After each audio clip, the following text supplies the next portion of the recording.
Selamat datang di channel Nanti Malam, tempat di mana kisah-kisah mistis ilmu hitam dan cerita pesugihan dari berbagai daerah akan kita kupas dengan cara sederhana tapi tetap bikin merinding. Ingat, semua yang kita bahas di sini bukan untuk ditiru, apalagi dipraktikkan, tapi sebagai pelajaran sekaligus hiburan agar kita lebih waspada terhadap hal-hal gaib yang sering mengintai di sekitar kita. Malam ini, kita akan masuk ke sebuah cerita gelap dari sebuah desa terpencil yang menyimpan rahasia kelam tentang ilmu santet.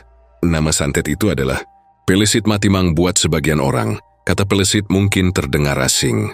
Biasanya pelesit dikenal dalam cerita-cerita mistis sebagai makhluk gaib berbentuk kecil seperti serangga, tapi punya kekuatan yang sangat berbahaya.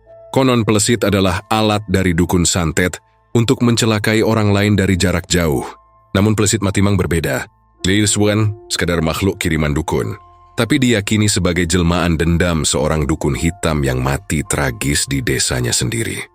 Cerita bermula dari seorang dukun sakti yang menggunakan ilmunya bukan untuk menolong, melainkan untuk menghancurkan. Dia terkenal kejam, sering mengirim penyakit aneh, membuat orang-orang jatuh miskin. Bahkan ada yang sampai meninggal karena kiriman santetnya. Warga desa yang marah akhirnya membakar rumah sang dukun ketika dia sedang melakukan ritual. Tapi sebelum nyawanya terenggut, dukun itu sempat mengeluarkan tawa mengerikan sambil berteriak, "Ilmuku tak akan mati. Rohku akan mencari darah pengganti."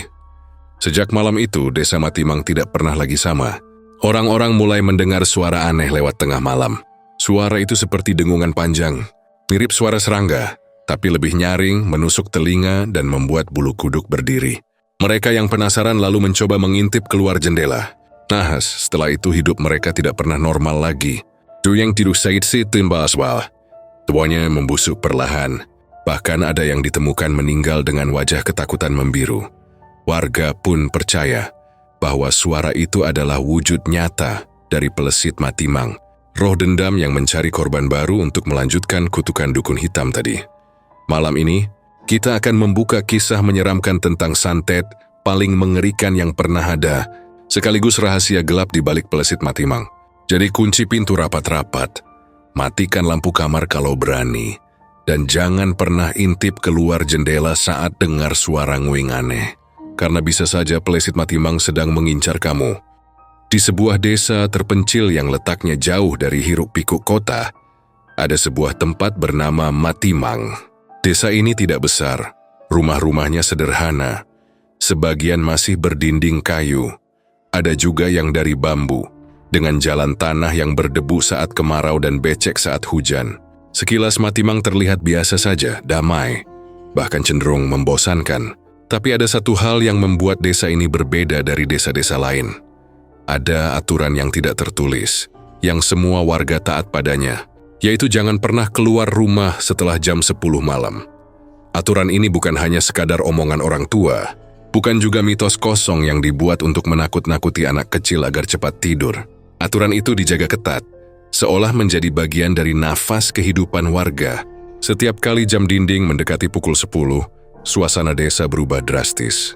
Lampu-lampu di rumah dipadamkan lebih awal, pintu kayu dikunci rapat, jendela ditutup, dan jalanan mendadak lengang seperti desa mati. Tidak ada suara obrolan, tidak ada langkah kaki, bahkan suara televisi pun jarang terdengar. Seolah semua orang mengerti, setelah jam itu dunia luar bukan lagi milik manusia. Alasannya, karena mereka percaya ada sesuatu yang berkeliaran di luar sana. Bukan pencuri, bukan binatang buas, melainkan makhluk gaib yang disebut sebagai pelesit Matimang. Menurut cerita turun-temurun, makhluk ini tidak pernah benar-benar terlihat jelas kecuali oleh orang-orang yang nekat melanggar larangan. Yang terdengar hanyalah suara aneh, semacam dengung panjang, mirip suara serangga terbang, tapi lebih menusuk telinga, lebih dalam, seperti suara yang bisa langsung membuat bulu kuduk berdiri. Dan mereka yang penasaran, yang berani mengintip lewat jendela atau membuka pintu, hanya untuk sekadar memastikan, biasanya berakhir dengan wajah pucat, mata kosong, atau bahkan sakit parah tanpa alasan medis yang jelas. Orang-orang desa percaya, ketika seseorang melihat ke arah sumber suara itu, wajahnya akan ditandai. Bekas tanda itu tidak selalu terlihat, kadang hanya berupa goresan tipis seperti cakaran atau titik merah kecil di kulit. Namun setelahnya, kehidupan orang itu jarang bisa kembali normal. Ada yang meninggal dalam waktu singkat, ada yang pelan-pelan membusuk tubuhnya seperti dimakan dari dalam, dan ada juga yang jadi linglung, berjalan tanpa arah sambil menggumamkan kata-kata tidak jelas. Semua itu dianggap akibat dari santet yang dibawa Pelesit Matimang. Suasana malam di desa ini memang berbeda dari tempat lain. Kalau biasanya malam di kampung penuh suara jangkrik, kodok, atau bahkan obrolan anak muda di pos ronda, di Matimang justru sunyi mencekam. Angin malam yang bertiup terasa dingin menusuk tulang, seolah membawa bisikan gaib yang tak bisa dimengerti. Daun-daun bambu yang bergesekan saja bisa terdengar begitu keras di telinga, membuat orang makin enggan keluar rumah. Ada satu kalimat yang sering diucapkan oleh orang-orang tua di sana, khususnya saat mengingatkan anak cucunya agar tidak keluyuran malam. Oyong ganti kowe metu sawi sejam 10 le. Ning jaba kui dudu menungso sing melaku. Nanging sing ora kasat meripat. Jangan sampai kamu keluar setelah jam 10. Nah, di luar itu bukan manusia yang berjalan, tapi sesuatu yang tak kasat mata. Kalimat itu diulang-ulang, diwariskan, bahkan dianggap lebih penting daripada aturan sekolah atau nasihat lainnya. Anak-anak di Matimang tumbuh dengan cerita-cerita menyeramkan tentang orang-orang yang melanggar aturan itu. Misalnya cerita tentang seorang pemuda yang dulu merantau ke kota, lalu pulang ke desa. Dia merasa dirinya lebih pintar karena sudah lama tinggal di kota besar. Malam itu dia sengaja nongkrong di teras rumah sambil merokok, padahal jam sudah lewat dari 10. Warga sudah mengingatkan, tapi dia hanya menertawakan. Tidak lama terdengar suara nguing panjang, seperti serangga yang terbang mengitari telinganya. Dia celingukan lalu dengan santainya berkata, cuma kumbang." Namun beberapa detik setelah itu, matanya menatap kosong ke langit, rokoknya jatuh, tubuhnya kaku, dan sejak malam itu dia tidak pernah sama lagi. Beberapa minggu kemudian, dia meninggal dengan tubuh penuh luka aneh yang tidak bisa dijelaskan dokter. Cerita-cerita semacam itu tersebar luas, dari warung kopi, sawah, sampai acara hajatan. Orang-orang desa mengulang kisah itu dengan nada serius, bukan untuk menghibur, tapi sebagai pengingat bahwa aturan di desa Matimang bukan untuk main-main. Dan karena itulah, tidak ada satupun warga asli yang berani membantah atau mencoba melanggar larangan. Yang lebih menyeramkan, katanya Pelesit Matimang tidak hanya muncul di luar rumah. Jika ada orang yang diam-diam mengintip dari jendela, makhluk itu bisa merasakan tatapan dan kemudian menempel pada orang tersebut. Awalnya mungkin hanya mimpi buruk setiap malam, suara bisikan yang muncul di telinga, atau bayangan aneh di pojok kamar. Tapi lama-lama tubuh orang itu akan melemah, dan ketika dokter tidak bisa menemukan penyakit apapun, warga akan langsung tahu bahwa itu ulah Pelesit. Matimang menjadi desa yang hidup di antara dua dunia. Siang hari tampak biasa saja. Orang bekerja di sawah, anak-anak berlari di jalan, ibu-ibu menjemur pakaian sambil ngobrol. Tapi begitu senja turun semua berubah. Anak-anak dipaksa pulang. Orang-orang dewasa mempercepat pekerjaan mereka. Dan ayam-ayam pun digiring masuk kandang lebih awal. Bahkan suara kentongan tanda ronda hanya terdengar sampai pukul 9. Setelah itu, tidak ada lagi kehidupan di jalanan. Rasa takut ini sudah mendarah daging. Ada cerita bahwa dulu pernah ada orang luar desa yang tidak percaya. Dia datang menginap di rumah kerabatnya, dan dengan santai keluar rumah tengah malam, hanya untuk membuktikan bahwa semua itu hanyalah mitos. Katanya dia ingin merekam dengan kamera. Namun esok paginya, tubuhnya ditemukan di pematang sawah.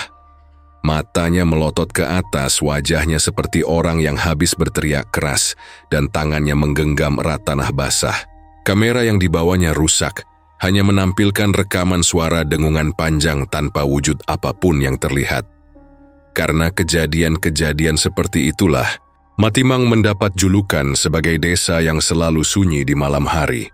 Sunyi bukan karena tidak ada kehidupan, tapi karena semua orang memilih diam, bersembunyi di balik pintu rumah, dan berdoa agar malam segera berganti pagi. Bagi pendatang baru, aturan ini mungkin terdengar konyol, tapi begitu mereka tinggal beberapa hari saja, merasakan bagaimana suasana desa berubah saat malam, merasakan angin dingin yang membawa aroma aneh, dan mendengar cerita-cerita warga, biasanya mereka akan mengerti sendiri. Tidak perlu ada bukti nyata, cukup dengan mendengar suara itu sekali saja. Bulu kuduk akan langsung berdiri, dan pikiran akan dipenuhi ketakutan yang tidak bisa dijelaskan. Matimang bukan sekadar desa terpencil. Itu adalah tempat di mana batas antara dunia nyata dan dunia gaib begitu tipis. Dan aturan tidak tertulis tentang jam 10 malam itu bukan hanya sekadar tradisi, melainkan peringatan agar manusia tidak mengusik sesuatu yang lebih kuat dari dirinya. Di balik keheningan malam Matimang, selalu ada pertanyaan yang menggantung. Apakah suara itu benar-benar dari makhluk gaib, ataukah sekadar sugesti yang ditanamkan oleh ketakutan turun-temurun? Namun satu hal yang pasti, tidak ada seorang pun warga yang berani mencobanya, sebab mereka tahu nasib orang yang nekat melanggar aturan itu hampir tidak pernah berakhir dengan selamat. Malam demi malam berlalu, dan Pelesit Matimang tetap menjadi misteri yang menakutkan. Tidak ada yang tahu wujud aslinya dengan jelas. Tidak ada yang tahu dari mana ia datang, tapi semua sepakat bahwa ia ada. Dan bagi warga desa, cukup dengan mendengar suara nguing itu saja, sudah cukup alasan untuk mengunci diri rapat-rapat di dalam rumah, berdoa, dan berharap tidak menjadi korban berikutnya. Rian adalah seorang pemuda berusia 20 tahun, yang baru saja ikut pindah bersama keluarganya ke desa Matimang. Sebenarnya mereka bukan orang asli desa itu. Ayah Rian, seorang pegawai kecamatan, mendapat tugas baru di wilayah tersebut, sehingga mau tidak mau seluruh keluarga harus ikut serta. Dari kota kecil yang agak ramai, mereka pindah ke desa terpencil yang jalannya masih tanah, dan sebagian besar rumahnya sederhana, sebagian bahkan berdinding bambu. Saat pertama kali menginjakan kaki di desa itu, Rian sudah merasa aneh. Bukan karena orang-orangnya tidak ramah, justru sebaliknya. Warga Matimang menyambut keluarganya dengan baik, membantu mengangkat barang-barang, bahkan menyiapkan makanan sederhana sebagai bentuk sambutan. Tapi ada sesuatu yang berbeda di wajah mereka. Senyum yang mereka berikan seolah tidak pernah penuh, seperti senyum yang dipaksakan, seakan menyimpan rasa cemas yang tidak bisa mereka ungkapkan. Malam pertama di rumah barunya, Rian duduk di teras sambil memandang jalan yang sepi. Rumah itu tidak terlalu besar, berdinding kayu dengan halaman cukup luas. Udara malam terasa dingin, suara jangkrik sesekali terdengar, dan lampu-lampu rumah tetangga mulai dimatikan satu persatu. Jam baru menunjukkan pukul 9, tapi desa sudah tampak seperti mati. Tidak ada anak muda yang nongkrong. Tidak ada suara tawa, bahkan suara sepeda motor pun tidak terdengar. Rian sempat bertanya pada ayahnya, "Pak, kenapa sepi banget ya? Baru jam 9 kok udah kayak jam 2 pagi." Ayahnya hanya menjawab singkat, "Ya memang begitu. Orang sini tidur cepat sudah kebiasaan." Rian tidak menaruh curiga. Baginya itu hal biasa saja, karena mungkin orang kampung lebih suka bangun pagi. Jadi wajar kalau malamnya cepat tidur. Namun, keesokan harinya ia mulai mendengar sesuatu yang membuatnya mengernyit. Ketika sedang membantu ibunya beres-beres halaman, seorang tetangga tua yang dikenal dengan nama Maina datang menghampiri. Wanita itu berusia sekitar 60-an. Tubuhnya kurus, kulitnya keriput, namun matanya tajam seolah bisa menembus isi kepala orang yang diajak bicara. Dengan suara pelan ia berkata, "Nah, kalau malam nanti kamu dengar suara nguing-nguing di luar, jangan sekali-kali coba nengok. Tutup saja telingamu, tarik selimutmu rapat, dan jangan hiraukan." Itu bukan suara jangkrik. Rian sempat terdiam beberapa saat, lalu tersenyum kecil. "Maksudnya apa, Ma? Memangnya suara apa kalau bukan jangkrik?" Maina menatapnya lama, lalu berkata pelan, "Itu suara Pelesit. Pelesit Matimang. Jangan pernah kamu goda, jangan pernah kamu lihat." Rian hanya terkekeh dalam hati. Baginya, itu hanya cerita kampung yang dibuat untuk menakut-nakuti anak kecil. "Yaelah, lebay amat," gumamnya dalam hati. Dia memang terbiasa dengan kehidupan kota yang lebih logis. Baginya semua hal bisa dijelaskan dengan akal sehat. Suara aneh di malam hari, pasti cuma serangga atau binatang hutan. Orang sakit mendadak, ya mungkin karena kurang makan atau penyakit bawaan. Semua bisa dijelaskan, tidak ada hubungannya dengan makhluk gaib. Namun berbeda dengan dirinya, semua warga di desa itu tampak sangat serius setiap kali membicarakan hal yang sama. Bukan hanya Mak Ina, beberapa tetangga lain juga mengingatkan hal serupa. Bahkan ada bapak-bapak yang dengan tegas berkata, "Kalau sudah jam 10, jangan nongol di luar le. Kowe isi enom ojo sembrono, ojo nganti kowe keno tanda." Kata-kata itu membuat Rian merasa sedikit tidak nyaman, tapi egonya membuatnya menepis semua peringatan itu. Hari-hari berikutnya, Rian mulai mengenal kehidupan di desa Matimang. Siang hari, desa terlihat sangat normal. Sinat dan anak bermain di sawah. Orang dewasa bekerja, ibu-ibu menjemur pakaian atau ngobrol di beranda. Tapi menjelang sore suasana berubah. Warga seperti terburu-buru menyelesaikan pekerjaan. Anak-anak dipanggil pulang, ternak digiring masuk kandang, dan jalanan mulai sepi. Pernah suatu sore, Rian masih asik duduk di warung kecil dekat rumah, bermain kartu dengan beberapa pemuda desa. Jam menunjukkan pukul 9:kurang 1/4. Tiba-tiba salah satu dari mereka, bernama Bowo, langsung bergegas membereskan kartu. Sudah, ayo pulang. Wis wayahe, ojo nganti kakehan neng jabah. Rian bingung, loh kenapa buru-buru banget? Baru juga seru mainnya.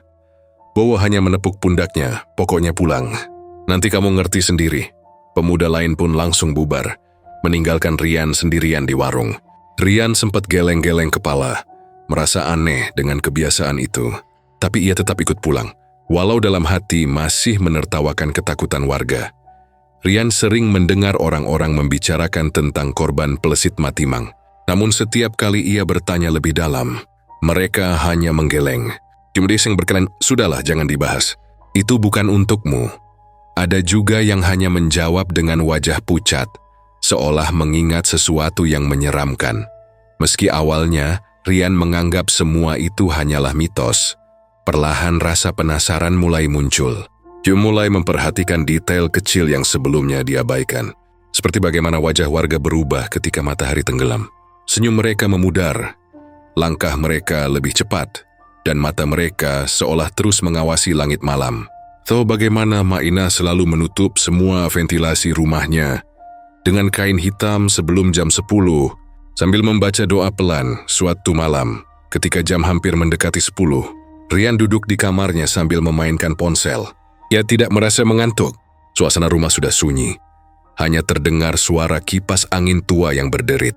Cuma dari luar suara jangkrik samar-samar terdengar, tapi ada sesuatu yang terasa berbeda. Udara malam itu lebih dingin dari biasanya, dan bulu kuduk Rian meremang tanpa sebab. Tiba-tiba ia teringat peringatan Mak Ina. Nak, kalau dengar suara nguing-nguing tengah malam, tutup telinga. Jangan coba nengok jendela. Rian tersenyum miring. Masa iya sih? Pikirnya. Namun semakin larut rasa penasaran dalam dirinya makin kuat. Dia menatap jendela kamarnya yang tertutup rapat. Bayangan pepohonan bergoyang tertiup angin. Ada bisikan kecil dalam hatinya yang berkata, coba buka sebentar, lihat. Buktikan kalau itu cuma omong kosong. Tapi di sisi lain, ada rasa takut samar yang membuat tangannya enggan bergerak. Rian akhirnya hanya berbaring di kasur, mencoba menenangkan diri. Tapi suara itu tiba-tiba muncul. Sebuah dengungan pelan, panjang, seperti suara serangga. Namun lebih dalam dan terasa menusuk. Ngigugaing. Bulu kuduknya langsung berdiri. Jantungnya berdetak lebih cepat. Ia menutup telinga dengan bantal, mencoba mengabaikannya. Tapi suara itu semakin jelas, semakin dekat, seperti berputar-putar di sekitar rumah. Ia teringat lagi kata-kata warga, teringat wajah serius mereka ketika memperingatkan. Tiba-tiba, rasa takut yang sebelumnya ia anggap berlebihan, mulai terasa nyata. Malam itu untuk pertama kalinya, Rian tidak bisa tidur nyenyak. Ia tidak berani membuka jendela, meski rasa penasarannya begitu besar. Dan sejak malam itu pikirannya mulai dipenuhi pertanyaan. Apakah benar ada sesuatu di luar sana? Atau hanya halusinasi? Namun satu hal yang pasti, walaupun ia masih mencoba menolak percaya, dalam hati kecilnya, Rian tahu bahwa desa ini menyimpan sesuatu yang lebih gelap dari sekadar mitos. Jam dinding kayu di ruang tamu berdetak pelan. Jarumnya menunjukkan pukul 11 malam. Suara detiknya yang monoton justru semakin menambah kesunyian di rumah itu. Rian masih belum bisa tidur. Dia berbaring di kasurnya sambil menatap layar ponsel, scrolling media sosial tanpa tujuan. Sesekali ia tersenyum kecil melihat video lucu. Tapi setelah itu wajahnya kembali datar. Rasanya bosan tapi kantuk tak kunjung datang. Kamar itu diterangi lampu redup yang menggantung di langit-langit. Cahaya kuningnya membuat bayangan-bayangan aneh menempel di dinding kayu. Angin malam menyelinap lewat celah-celah jendela, membawa hawa dingin yang menembus hingga ke tulang. Di luar sana, suasana desa begitu sunyi. Tidak ada suara orang lewat, tidak ada kendaraan. Hanya sesekali terdengar gesekan dedaunan bambu tertiup angin. Saat jari-jarinya hendak mengetik sesuatu, sebuah suara pelan terdengar. Awalnya samar, hampir tidak jelas. Tapi lama-lama semakin nyata. Ngisemang, ngiko gatung. Suara itu berbeda dari suara jangkrik atau serangga biasa. Ada sesuatu yang janggal. Dengungannya panjang, dalam, seperti napas berat yang diseret, tapi juga menyerupai suara sayap yang bergetar kencang. Bulu kuduk Rian langsung berdiri. Yang menegakkan badan, menatap ke arah jendela yang tertutup tirai tipis. Suara itu terdengar makin jelas seolah tepat di luar kamarnya. Jantungnya berdetak lebih cepat. Ada rasa takut yang tiba-tiba merayap, tapi rasa penasarannya jauh lebih besar. Ia mengingat pesan Mak Inah beberapa hari lalu. Nak, kalau dengar suara nguing-nguing tengah malam, tutup telinga. Jangan coba nengok jendela. Itu bukan suara jangkrik. Kata-kata itu berputar-putar di kepalanya. Tapi alih-alih menuruti, ia justru tersenyum miring. Lebay amat. Cuma suara serangga aja kali batinnya. Dengan langkah perlahan ia turun dari kasur. Lantai kayu berderit pelan di bawah telapak kakinya. Kiwi berjalan menuju jendela. Setiap langkah terasa berat seolah ada yang menahannya. Tirai putih tipis bergoyang sedikit karena angin. Dari balik tirai, suara itu semakin mengganggu telinga. Dengungan panjang bercampur dengan desis halus, seperti seseorang yang sedang tertawa menahan napas.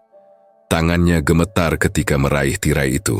Dia menariknya sedikit, hanya membuka celah kecil untuk mengintip. Dan saat itulah matanya membelalak. Di luar sana, tepat di udara, melayang sebuah bayangan aneh. Bentuknya kecil, kira-kira sebesar kucing, tapi tubuhnya rusak, seperti boneka yang dibakar setengah. Kulitnya hitam legam dengan sobekan di sana-sini. Kepalanya botak, penuh retakan. Dan yang paling membuat darah Rian terasa dingin adalah sepasang matanya, merah menyala, berputar-putar seolah mencari mangsa. Sayap tipis mirip kelelawar mengepak cepat, menimbulkan suara dengungan yang tadi ia dengar. Rian terpaku. Tubuhnya kaku, matanya tidak bisa berpaling. Makhluk itu bergerak pelan seperti mengelilingi rumah, tapi kemudian berhenti tepat di depan jendela kamarnya. Seolah-olah ia tahu ada yang sedang mengintip dari balik tirai. Tanpa sadar, napas Rian terhenti sesaat. Dia merasa jantungnya melompat ke tenggorokan. Astagfirullah, gumamnya pelan. Mata makhluk itu menatap lurus ke arahnya. Tatapan merah yang tajam menusuk membuat tubuhnya menggigil. Dari mulut kecil makhluk itu keluar suara lirih, seperti bisikan, tapi terdengar jelas di telinga Rian. Kowe wes sendelok aku. Rian tersentak mundur. Tirai menutup kembali. Ia jatuh terduduk di lantai dengan napas terengah-engah. Telinganya berdenging, kepalanya terasa berat. Suara itu masih menggema, seolah berputar-putar di dalam kepalanya. Ia menutup telinganya dengan kedua tangan, mencoba mengusir suara itu. Tapi semakin ia menutup, semakin jelas terdengar. Dengungan itu berubah menjadi semacam nyanyian lirih. Tidak jelas bahasanya, tapi penuh ancaman. Rian merasa ruangan itu semakin dingin, seolah ada es yang merambat di dinding, membuat bulu kuduknya tak berhenti berdiri. Di luar, suara kepakan sayap terdengar berputar mengelilingi rumah. Ngakishising, ngung, terkadang disertai suara tawa kecil. Hi. Rian memberanikan diri berdiri. Ia menatap pintu kamar yang tertutup rapat. Rasanya ingin lari keluar memanggil ayah ibunya. Tapi kakinya seolah terpaku. Ada bisikan lain yang masuk ke telinganya. Aja metu, tetap ningkene. Kowe wes ditanda. Pelan-pelan, ia meraih ponselnya. Layarnya masih menyala. Tangannya gemetar saat mencoba menyalakan kamera. Kalau bisa terekam aku buktikan. Semua orang bakal percaya. Pikirnya, meski suara dalam hatinya sendiri penuh keraguan. Ia kembali mendekati jendela, menarik tirai sedikit lebih lebar. Kamera ponselnya diarahkan keluar. Namun anehnya, layar ponsel hanya menampilkan kegelapan. Tidak ada apa-apa, tidak ada cahaya merah dari mata makhluk itu, tidak ada sayap mengepak. Tapi telinganya jelas mendengar suara dengungan tepat di depan jendela. Saat ia menurunkan ponselnya, matanya kembali menangkap sosok itu. Kali ini lebih dekat, wajah rusaknya menempel di kaca jendela. Mata merahnya membesar dan mulutnya terbuka menampilkan deretan gigi kecil tajam. Dari mulut itu keluar bisikan keras, "Kowe wes dadi duweke aku." Rian terjatuh ke belakang, ponselnya terlepas dari tangan. Jantungnya berdetak kencang, keringat dingin membasahi tubuh. Ia berusaha berteriak memanggil orang tuanya. Tapi suaranya seolah tertahan di tenggorokan. Hanya keluar sebagai erangan pelan. Tubuhnya terasa berat seperti ditindih sesuatu. Beberapa detik kemudian suara itu mendadak berhenti. Hening. Tidak ada dengungan, tidak ada tawa. Rian terduduk di lantai. Tubuhnya gemetar hebat. Ia mencoba berdiri, menatap jendela, kosong. Tidak ada apa-apa di sana. Namun ketika ia melihat ke tangannya, ada goresan tipis berwarna merah, seperti bekas cakaran kecil. Goresan itu terasa perih meski tidak terlalu dalam. Hatinya berdesir ketakutan. Ia teringat cerita warga tentang tanda yang diberikan Plesit Matimang. Malam itu, Rian tidak bisa tidur. Ia hanya meringkuk di sudut kamar, menggenggam tasbih kecil pemberian ibunya. Meski sebelumnya ia tidak pernah benar-benar peduli dengan doa atau hal gaib. Kali ini rasa takut membuatnya berdoa lirih berulang-ulang. Berharap pagi cepat datang. Pagi harinya, tubuh Rian lemas. Wajahnya pucat, matanya sembab karena tidak tidur. Ketika ia bercermin, ia menemukan tanda merah di lehernya. Seperti bekas cakaran halus yang memanjang. Ia terdiam lama menatap pantulan dirinya. Suara bisikan dari semalam masih terngiang jelas di kepalanya. Dan sejak saat itu, ia tahu bahwa apa yang dulu dianggapnya mitos kampung ternyata nyata, bahkan lebih mengerikan dari yang pernah ia bayangkan. Rian masih bisa merasakan jantungnya berdetak kencang saat tirai itu ia tarik dengan tangan gemetar. Ia sudah berusaha menutup rapat, tapi semua terlambat. Tatapan mata merah menyala dari makhluk itu sudah menembus ke dalam matanya. Menusuk jauh hingga membuat kepalanya terasa seperti ditusuk ribuan jarum. Saat ia terjatuh di lantai, tubuhnya menggigil. Napasnya sesak dan ada rasa dingin menjalar dari ujung kaki hingga ke ubun-ubun. Ia mencoba menenangkan diri. Berulang kali ia menarik napas panjang, mencoba mengusir bayangan makhluk yang melayang di luar jendela tadi. Namun setiap kali ia memejamkan mata, bayangan itu muncul kembali. Wajah rusak dengan mata merah, kepala botak penuh retakan, gigi tajam yang berderet dan sayap tipis yang bergetar cepat. Suara dengungan itu seolah masih terperangkap di dalam telinganya, terus berputar-putar tanpa henti. Rian akhirnya terbaring di kasur dengan tubuh lelah. Namun bukan berarti ia bisa tidur nyenyak. Justru malam itu, begitu matanya terpejam, sebuah mimpi buruk langsung menyergap. Dalam mimpinya, ia berada di tengah sawah desa Matimang. Langit di atasnya gelap pekat tanpa bintang. Tanah di sekitarnya basah berlumpur. Saat ia menunduk melihat tubuhnya sendiri, rasa mual menyeruak. Seluruh tubuhnya dipenuhi belatung putih yang bergerak-gerak, keluar masuk dari kulitnya, menggerogoti dagingnya. Ia berusaha menepiskan, berusaha berteriak, tapi suara tak keluar dari mulutnya. Lalu ada bisikan di telinganya. Bukan bisikan lembut, tapi suara parau yang dekat sekali, seolah keluar dari dalam kepalanya sendiri. "Kowe wis dipilih. Kowe wis ditanda." Kata-kata itu membuat Rian ingin lari, tapi kakinya seperti terbenam di lumpur. Dari kegelapan sawah itu, muncullah sosok Plesit dengan mata merah yang menatapnya tajam. Makhluk itu terbang rendah, semakin dekat, sampai wajahnya hampir menempel di wajah Rian. Dengungan sayapnya semakin keras, bercampur dengan suara belatung yang berjatuhan dari tubuh Rian sendiri. Rian terbangun dengan teriakan tertahan. Nafasnya memburu, tubuhnya basah oleh keringat dingin. Ia memegang lehernya dan merasakan perih yang nyata. Saat ia berlari ke depan cermin tua di kamarnya, ia melihat lehernya merah dengan bekas goresan tipis, seperti cakaran. Wajahnya sendiri pucat, matanya sayu, seolah ia tidak tidur semalaman. Ibunya mengetuk pintu kamar, suaranya terdengar cemas. "Rian, kamu kenapa nak?" Dari tadi malam ibu dengar kamu teriak-teriak. Rian terdiam sebentar lalu menjawab singkat, "Enggak apa-apa bu, mimpi buruk aja." Namun ibunya tidak percaya begitu saja. Saat masuk ke kamar, matanya langsung tertuju pada leher Rian. "Astagfirullah, lehermu kenapa? Kok kayak ada bekas digaruk?" Rian hanya menggeleng. "Enggak tahu bu, mungkin keiris waktu tidur." Tapi dalam hati ia tahu itu bukan bekas garukan biasa. Sepanjang hari, tubuh Rian terasa lemas. Ia tidak bisa fokus melakukan apapun. Setiap kali ia berusaha mengingat kejadian semalam, rasa dingin kembali menjalar. Bahkan siang itu, di tengah teriknya matahari, ia merasa bayangan hitam selalu mengintainya. Setiap kali ia menoleh ke jendela, ia seolah melihat sesuatu bergerak cepat lalu menghilang. Sore hari, Rian memutuskan duduk di teras rumah. Angin semilir berhembus membawa aroma tanah basah. Ia ingin menenangkan pikirannya. Namun Maina, tetangga tua yang beberapa kali menasihatinya, tiba-tiba lewat dan menghampiri. Begitu melihat wajah Rian, matanya langsung melebar. "Ya Allah, nak, opo sing kok lakoni? Kenapa wajahmu pucat sekali, matamu cekung, lehermu?" "Astagfirullah." Maina hampir menjerit melihat tanda merah di leher Rian.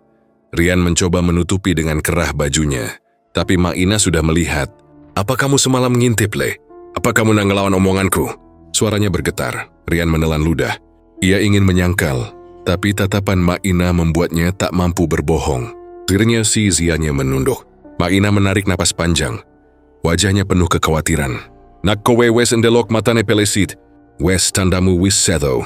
Kowe kudu hati-hati. Sing iso nilametno omong Gusti Allah tapi ojo sembrono. Oh yosok jagoan. Pelesit mati mangkuwi dudu guyonan." Rian hanya diam, pikirannya kacau. Suara Maina terasa nyata, penuh kejujuran, bukan sekadar menakut-nakuti. Dia ingin bertanya banyak hal, tapi lidahnya keluh. Malam itu rasa takut dalam dirinya semakin besar.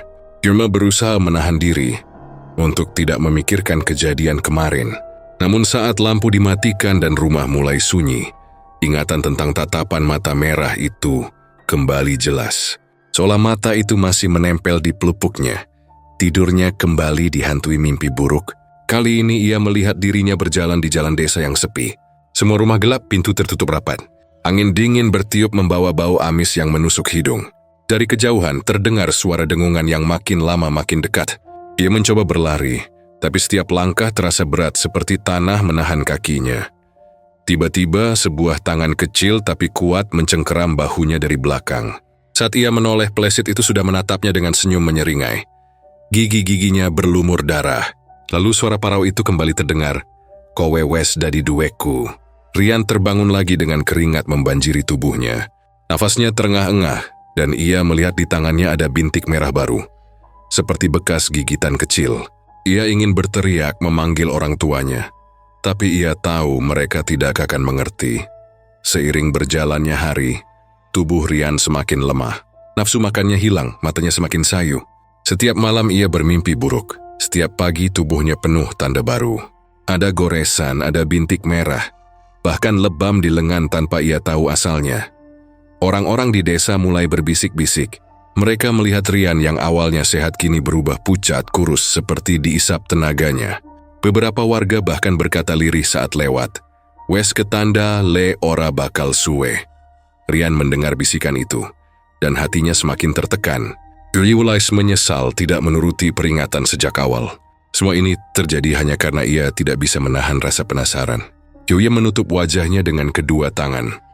Berulang kali berkata dalam hati, "Kenapa aku buka tirai itu? Kenapa aku lihat matanya?" Namun penyesalan tidak mengubah apapun. Malam-malam berikutnya, teror itu terus berlanjut. Setiap kali ia menutup mata, pelesit muncul. Kadang ia merasakan napas dingin di telinganya. Kadang ia mendengar bisikan yang membuat bulu kuduknya berdiri. Bahkan sekali waktu, ia merasa ada sesuatu yang duduk di dadanya saat tidur, membuatnya sulit bernapas. Sampai akhirnya, Rian benar-benar percaya satu hal, ia sudah ditandai. Dan tanda itu tidak bisa dihapus begitu saja.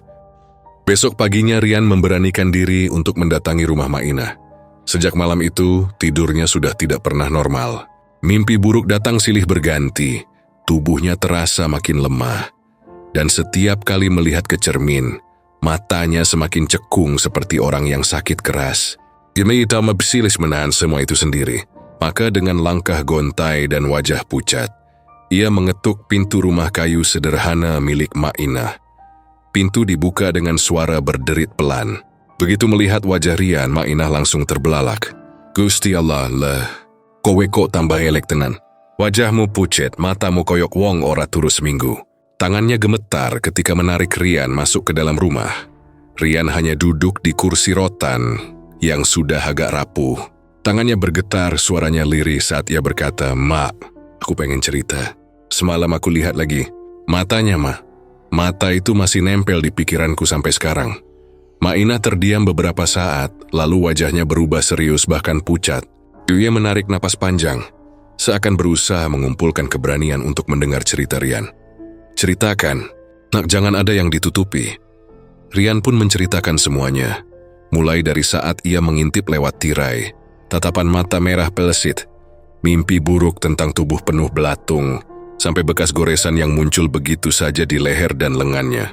Mak Inah mendengarkan dengan penuh perhatian, sesekali menutup mulutnya dengan tangan seolah tak percaya. Setelah Rian selesai, wanita tua itu langsung berdiri dan berjalan mondar-mandir dengan wajah panik. "Ya Tuhan, kowe wes ndelok matane wes ketanda, le. Santet iku nek wis nemplek ora gampang dicopot. Kau harus cepat minta air doa ke Pak Kiai. Kalau tidak, tubuhmu bisa hancur pelan-pelan, koyok diiris tanpa pisau." Rian menelan ludah. "Mak, apa benar semua orang di desa ini tahu soal makhluk itu?" Mak Inah menghentikan langkahnya, lalu duduk di kursi yang berseberangan dengan Rian. Matanya menatap kosong, seakan sedang menggali kenangan lama yang selama ini ia pendam. "Nak, kowe harus ngerti asal-usule. Biar kau nggak cuma takut tapi juga paham kenapa makhluk itu gentayangan." Rian mengangguk pelan. "Iya tahu, inilah saatnya mendengar cerita sebenarnya." Mak Inah menarik napas panjang sebelum memulai kisahnya. "Dulu, sebelum kau lahir, desa Matimang bukan seperti sekarang. Warganya ramai, pasar selalu hidup, orang-orang saling tolong. Tapi semua berubah gara-gara satu orang, seorang dukun hitam yang orang-orang panggil Mbah Kalung. Orang ini bukan dukun biasa, nak. Dia punya ilmu yang dalam sekali tapi bukan untuk kebaikan. Dia senengannya ngirim santet, ngerusak rumah tangga orang, bikin sakit, bikin mati tanpa sebab." Rian merinding mendengarnya. Dia bisa melihat bagaimana ekspresi Mak Inah berubah serius setiap kali menyebut nama dukun itu. Awalnya orang cuma takut, banyak yang milih diam meski sering ada tetangga sakit aneh-aneh. Badannya melepuh, matanya mendadak buta atau tiba-tiba kakinya lumpuh. Orang bilang itu semua karena ulah Mbah Kalung. Tapi puncaknya, waktu anak kepala desa waktu itu mati mendadak. Badannya kaku, matanya melotot, lidahnya menjulur kayak dicekik sesuatu. Semua orang yakin itu santet. Mak Inah menunduk, suaranya bergetar. Warga nggak tahan lagi. Malam itu mereka ramai-ramai datang ke rumah Mbah Kalung. Rumah itu ada di pinggir hutan, sepi, penuh asap dupa. Mereka bawa obor, bawa parang, teriak-teriak minta dia keluar. Tapi Mbah Kalung nggak keluar. Malah dari dalam terdengar suara tawa keras. "Kowe ora iso mateni aku. Ilmuku ora bakal mati." Begitu katanya. Suaranya kayak petir, nah, bikin bulu kuduk meremang. Rian bisa merasakan intensitas cerita itu seolah ia melihat langsung kejadian tersebut. Warga akhirnya membakar rumah itu. Api membesar, kayu-kayu rumah berderak, asap hitam membubung tinggi. Dari dalam terdengar jeritan panjang, tapi anehnya jeritan itu bercampur dengan tawa. Warga mengira semuanya sudah selesai, dukun itu mati terbakar. Tapi sejak malam itulah, desa Matimang nggak pernah sama lagi. Mak Inah menatap Rian, matanya berkaca-kaca. Api memang memakan jasadnya, tapi sebelum mati, Mbah Kalung sempat melepas sesuatu. Orang-orang lihat dari atap rumah yang terbakar. Ada cahaya hitam melesat ke langit malam, berputar-putar kayak pusaran. Dari pusaran itu, lahirlah makhluk yang sekarang kita kenal sebagai Pelesit Matimang. Wujudnya aneh, kecil kayak boneka rusak. Sayapnya rapuh tapi bunyinya bikin telinga sakit. Dan matanya merah menyala, penuh dendam. Rian menelan ludah, tubuhnya bergetar mendengar cerita itu. Jadi, makhluk itu beneran jelmaan Mbah Kalung? Mak Inah mengangguk pelan. "Iya, no. Itu bukan sekadar roh, tapi warisan ilmu hitam yang dia lepaskan. Dia nggak mau mati sendiri. Dia mau dendamnya terus hidup. Dan caranya, Ya lewat pelesit itu. Makhluk itu keliling tiap malam, nyari korban baru, nyari orang yang berani ngelawan atau berani penasaran. Sekali tatap matanya, ya sudah, tandanya nempel. Dan hidupmu bakal dirusak perlahan-lahan. Rian terdiam. Semua potongan aneh yang ia alami mulai masuk akal. Mimpi buruk, goresan di tubuh, bahkan rasa lelah yang terus menempel, semuanya sesuai dengan apa yang dikatakan Mak Inah. "Mak, apa ada orang yang selamat setelah kena tandanya?" Tanyanya dengan suara bergetar. Mak Inah memejamkan mata sebentar, lalu menggeleng. "Jarang sekali nak, kebanyakan enggak kuat. Ada yang mati mendadak, ada yang jadi gila. Tapi, ada 1-2 orang yang berhasil selamat karena cepat-cepat minta tolong ke Pak Kiai atau orang alim. Itu pun butuh waktu lama, banyak doa, banyak tirakat. Jadi kau harus cepat, jangan tunggu sampai tubuhmu benar-benar habis." Rian mengangguk meski rasa takutnya semakin besar. "Tapi Ma, kenapa cuma aku yang ngalamin ini? Bukannya banyak orang di desa yang tahu soal larangan keluar malam?" Mak Inah menatapnya dalam-dalam. "Karena kau anak baru, Le. Kau belum ngerti betul adat di sini, belum ngerti resikonya. Dan satu lagi, makhluk itu suka sama orang yang nggak percaya. Kau kan sempat ngetawain omonganku ya toh. Nah itu justru bikin dia makin gampang nempel. Ilmu hitam suka sama orang yang meremehkan."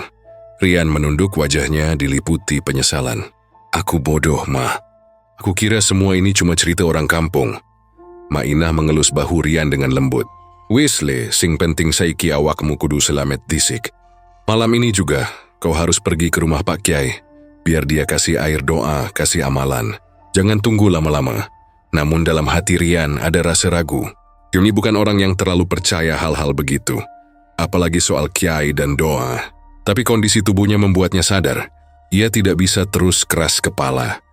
Hari itu, Rian pulang dengan langkah gontai. Malamnya, ia berbaring di kasur sambil memikirkan semua yang diceritakan Mak Inah. Suara tawa Mbah Kalung, teriu yang membakar rumah, dan cahaya hitam yang berubah jadi pelesit. Semuanya terbayang jelas di kepalanya. Jam menunjukkan pukul 10 malam. Rian menggenggam selimut erat-erat, berusaha menutup telinganya. Tapi lagi-lagi, suara itu datang. Nying, dengung. Dengungan yang sama, merayap masuk ke telinga meski semua jendela tertutup. Rian menutup mata rapat-rapat, mencoba mengingat kata-kata Mak Inah. "Tutup telinga, ojo nengok jendela." Ia berusaha sekuat tenaga untuk tidak bergerak. Namun rasa takut bercampur penasaran kembali menguasai dirinya. Dari celah tipis tirai, cahaya merah samar terlihat. Rian tahu siapa yang ada di luar sana. Pelesit itu datang lagi, menandai bahwa ia tidak akan pernah dibiarkan tenang. Malam itu, desa Matimang kembali tenggelam dalam sunyi. Jam dinding di kamar Rian menunjukkan pukul 11 lewat sedikit. Tapi matanya masih enggan terpejam. Sejak kejadian malam pertama, tidur bukan lagi hal yang menyenangkan. Ia takut menutup mata, karena setiap kali mencoba, mimpi buruk datang, membawa wajah pelesit dengan tatapan merah menyala. Ia berbaring dengan tubuh lelah, mencoba meyakinkan diri bahwa semua yang ia alami hanya halusinasi. Tapi semakin ia mencoba mengabaikan, semakin kuat rasa was-was yang menggerogoti pikirannya. Di luar, angin malam berhembus pelan, membuat suara dedaunan berdesir. Suara itu sebenarnya biasa, tapi bagi Rian terasa seperti bisikan samar yang mengintainya. Dan tiba-tiba, suara itu datang lagi. Nging, ngingang. Dengungan itu masuk menembus telinganya, menusuk sarafnya, membuat bulu kuduknya meremang. Namun kali ini ada yang berbeda. Di sela dengungan itu, terdengar suara lain, suara ketawa kecil, nyaring dan serak, menggema di dalam kamar meski pintu terkunci rapat. Hihi. Suara itu tipis tapi jelas, membuat jantung Rian seperti berhenti berdetak. Ia menahan napas, tubuhnya kaku, matanya terbuka lebar menatap langit-langit. Tapi seakan ada kekuatan tak terlihat yang menindih tubuhnya. Ia mendadak tidak bisa bergerak. Dadanya terasa berat, napasnya tersengal-sengal seperti ada sesuatu yang duduk di atasnya. Ina benar pikirnya. Iki tenan duduk ngelindur.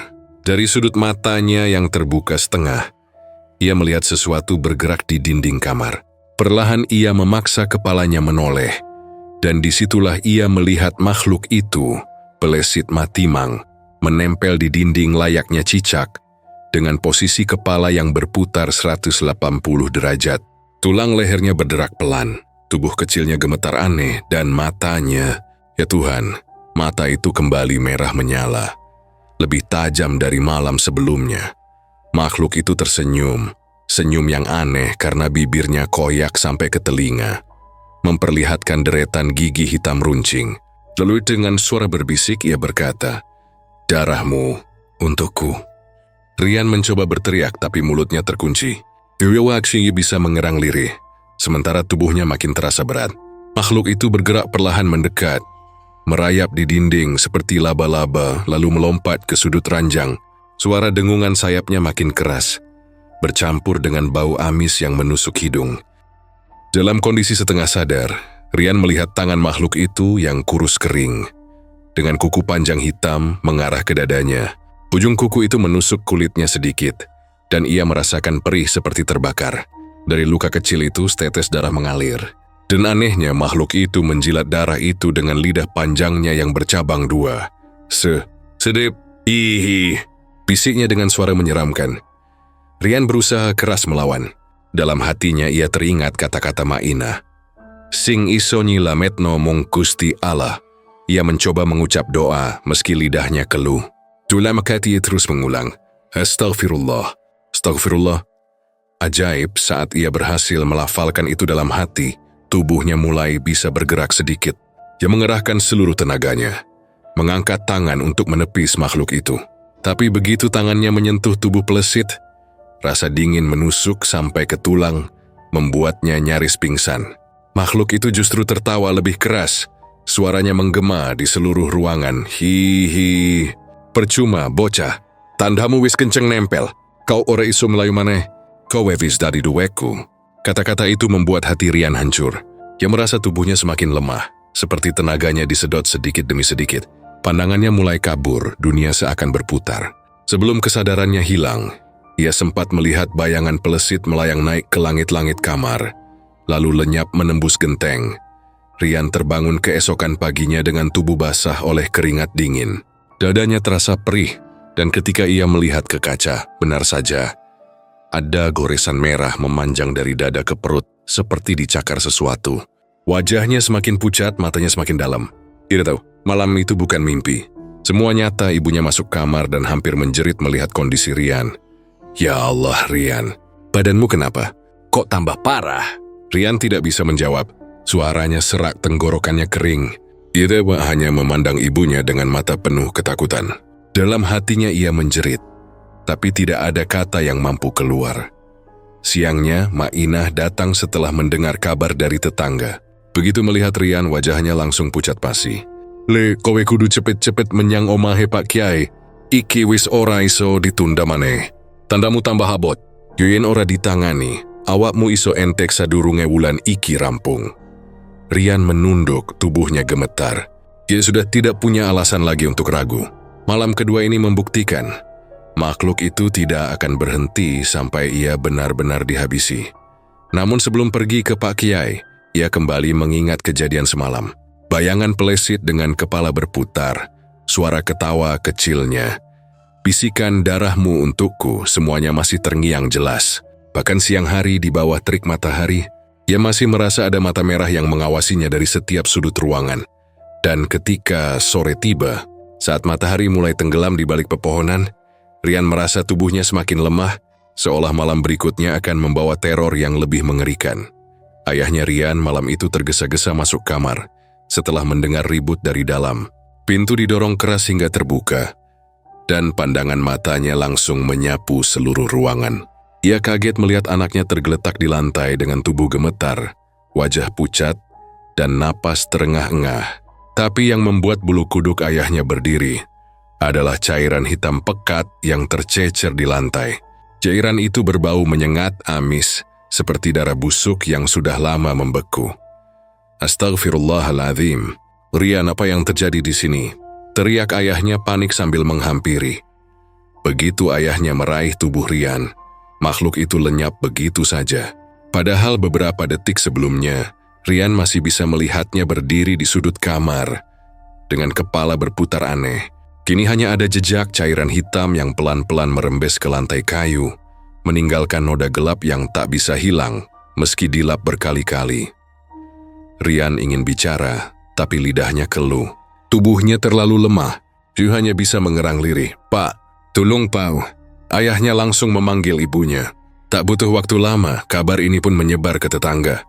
Malam itu juga Mak Inah datang tegopo-gopo. Begitu melihat cairan hitam di lantai kamar Rian, ia menutup mulutnya dengan kedua tangan. Matanya berkaca-kaca.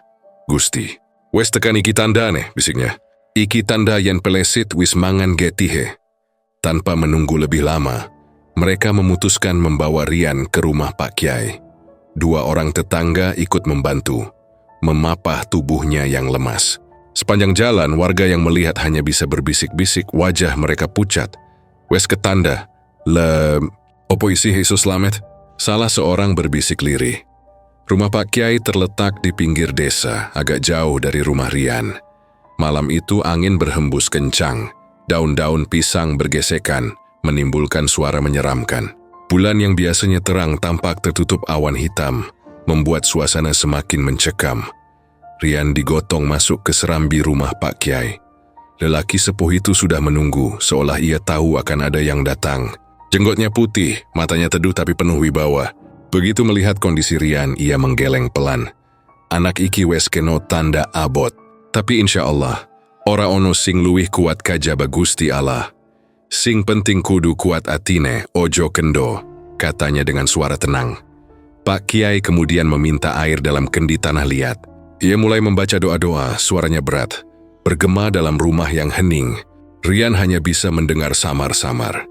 Tubuhnya semakin dingin, seakan nyawanya perlahan ditarik keluar. Sesekali tubuhnya bergetar hebat, dan dari mulutnya keluar suara yang bukan suaranya sendiri. Parau, kecil, seperti suara makhluk lain yang berbicara dari dalam dirinya. "Hi, sia-sia, duvekku iki, duvekku." Orang-orang yang ada di situ langsung merinding. Ibunya menjerit pelan, memegang erat tangan Rian sambil menangis. Ayahnya pucat pasi tapi berusaha tegar. Pak Kiai terus membaca doa, lalu mengusapkan air ke wajah dan dada Rian.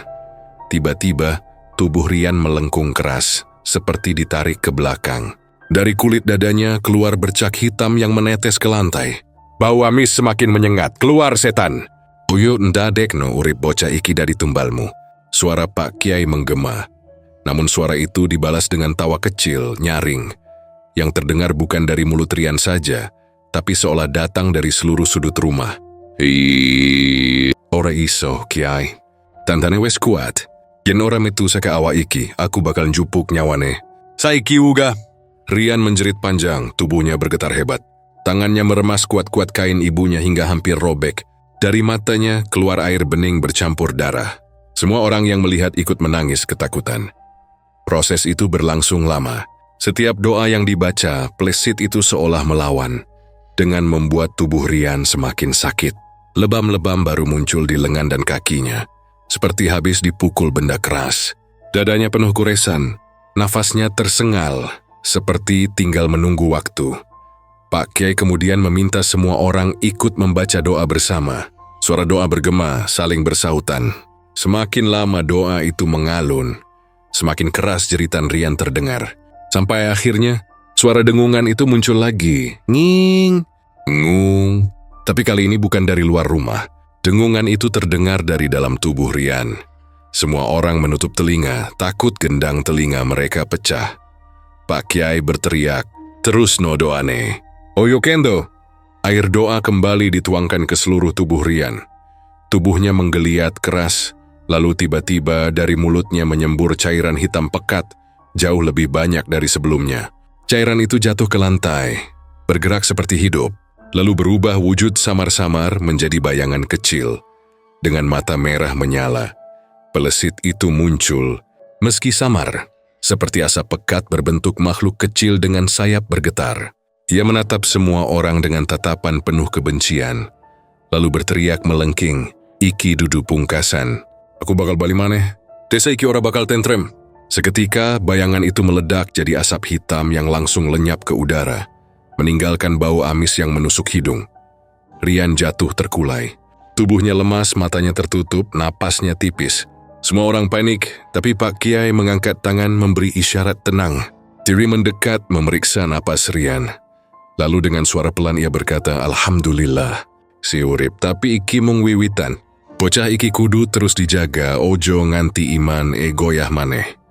Rian akhirnya sadar setelah beberapa jam. Wajahnya masih pucat, tubuhnya penuh bekas luka, tapi tatapan matanya sudah tidak lagi kosong. Ia menatap ayah ibunya lalu berkata lirih, "Aku masih hidup, Bu." Ibunya menangis sambil memeluknya erat. "Iya, nak, kamu masih hidup. Gusti Allah masih sayang." Namun meski selamat malam itu, warga desa tetap merasa ngeri. Nisa tahu Pelesit Matimang tidak benar-benar hilang. Yemei hanya terusir sementara. Selama dendam Mbah Kalung belum padam, makhluk itu akan selalu kembali mencari korban baru. Cerita tentang kejadian Rian pun cepat menyebar. Anak-anak kecil sering dilarang bermain keluar malam. Judingsing orang tua semakin tegas mengingatkan, jangan pernah keluar rumah lewat jam 10 malam. Jangan pernah intip jendela kalau dengar suara nguing aneh. Dan sampai sekarang, kalau ada orang iseng coba-coba, warga selalu berkata dengan wajah serius, "Wis ojo sembrono, nek krungu suara nguing tengah wengi, ojo nganti nyawang njaba. Sing ketok mung Pelesit Matimang sing goleki korban." Begitulah kisah ini masih terus hidup di desa Matimang. Menjadi peringatan yang membuat orang merinding tiap kali malam datang. Karena siapapun yang berani melanggar bisa jadi akan bernasib sama seperti Rian. Atau bahkan tidak seberuntung dia.